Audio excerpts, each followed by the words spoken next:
अरे! होली की छुट्टियाँ तो बहुत ही जल्दी ख़त्म हो गई, लेकिन मुझे तो अभी भी होली के दिन याद आ रहे थे।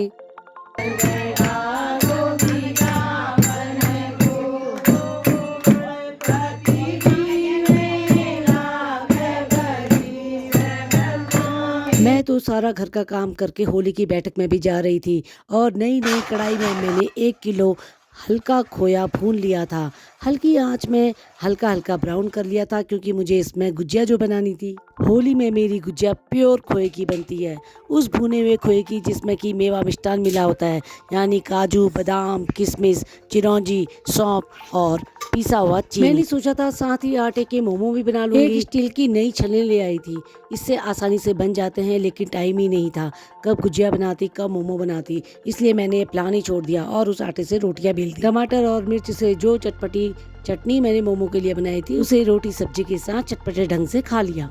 1 किलो मैदा से ही मैंने गुजिया का आटा भी लगा दिया और साथ ही कसूरी मेथी डाल के नमकीन खरखरा आटा गूंद दिया, जिससे कि मेरे क्रिस्पी सेम बनेंगे। आटा गूंदने की शुरुआत तो लक्ष्मी जी से ही होगी, क्योंकि लक्ष्मी के हाथ का बना हुआ खाना भी बहुत स्वादिष्ट होता है और कोई भी खाना खराब नहीं होगा। इसलिए मैंने बहुत ही मन लगाकर आटा गूंदा। गुजिया का आटा लगाने के लिए विशेष ध्यान ये रखा जाता है, जब भी मोंड डालें तो मोंड तब तक डालें जब तक कि उसमें थोड़ा सा आटा बंधने ना लग जाए, और साथ ही हल्के गुनगुने पानी से इस आटे को गूंदें, तो आपकी गुजिया हमेशा क्रिस्पी और मुलायम बनेगी। मैंने तो फिर उसके बाद आटे को मसलने के लिए पतिदेव को दे दिया।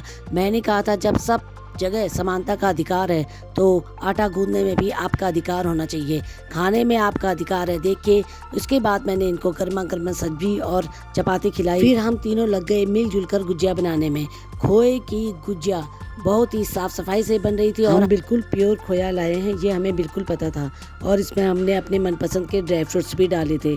बहुत ही हल्की आंच में हम इन गुजियाओं को तलते रहे थे और जो पहले फूट जा रहे थे हम उनको अलग कर दे रहे थे।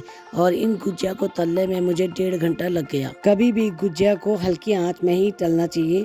अगर आंच तेज कर देंगे तो इसका जो मैदा है वो अंदर से कच्चा ही रह जाएगा। हल्की आंच में ये बिल्कुल अंदर तक पकेंगे और अंदर का मसाला भी अच्छा भुन जाता है। लगे हाथ उस गर्मा गर्म तेल में हमने मिला दिए कटे हुए सेम, यानी जो नमकीन सेम के लिए मैंने अलग से आटा गूंदा था। हल्की आंच में इस सेम को भी तलेंगे और बस गुजिया और सेम तलते हुए काफ़ी समय लग गया था। खाने में तो ये बहुत आसान लगता है, लेकिन बनाने में काफ़ी टाइम लगता है। जो भी हम मार्केट में ख़रीदते हैं वो महंगा इसलिए होता है क्योंकि उसमें लेबर चार्ज बहुत ज़्यादा होता है, क्योंकि जब हम बना रहे होते हैं तब हमें पता चलता है कि इसमें कितनी मेहनत लगी है। ऐसे कामों में तो मेरा बेटा कभी भी पीछे नहीं रहता। उसे लगता है कि माँ अकेले लगी है तो वो मुझे कोऑपरेट करने के लिए आगे बढ़कर आता है। इसीलिए यहाँ हम तीनों ने मिलकर गुजिया बना ली और निकल गए होली की बैठक में।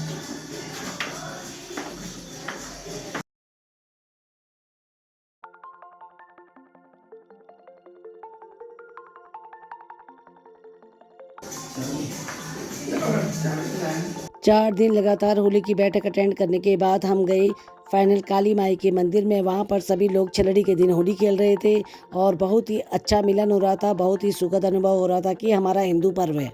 हमारे भारत देश में त्योहार ही एक ऐसा माध्यम है जिसके द्वारा हम एक दूसरे से गले मिल सकते हैं, मन में कोई दुर्भाव नहीं रखते हैं। वीडियो ऐसे हो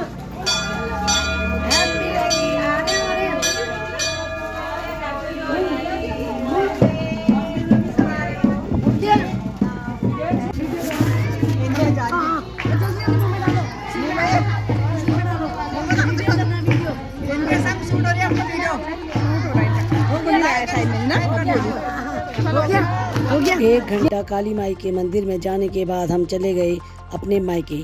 वहाँ माँ के घर में हमने खूब दही भल्ले खाए, आलू के गुटके खाए और बहुत ही रंग जमाया।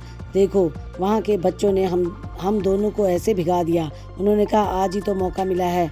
उसके बाद शाम को आके फिर से गुजिया तली, यानी गुजिया तो जितने बना रहे थे उतने कम पड़ रहे थे। ठीक अगले दिन सुबह 4 बजे उठ के हम निकल गए 200 किलोमीटर दूर अपनी ड्यूटी के लिए और रास्ते में कई जगह जाम में फंस गए। होली का त्यौहार था। कैंची धाम में हम बहुत ज़्यादा परेशान हुआ और गर्मी से तो हमारी हालत ही ख़राब हो गई। और यहाँ पर देखिए गाड़ी बार बार रुक रही थी, यानी जहाँ हमें 5 घंटे में पहुँच जाना था वहाँ हम 9 घंटे में पहुँचे। पहुँचे। सच में होली की आज भी याद आती है। ये कुछ क्लिप्स मेरे पास पहले से शूट करके रखी हुई थी, तो मैंने सोचा कि क्यों ना एडिट करके डाल दिया जाए, और अब मैं यहाँ पर ईमानदारी से अपनी ड्यूटी कर रही हूँ। अभी कुछ वीडियो क्लिप्स बची हुई हैं, इसका बाकी जो रिमेनिंग पार्ट है वो अगले वीडियो में जरूर डालूंगी। देखने के लिए धन्यवाद।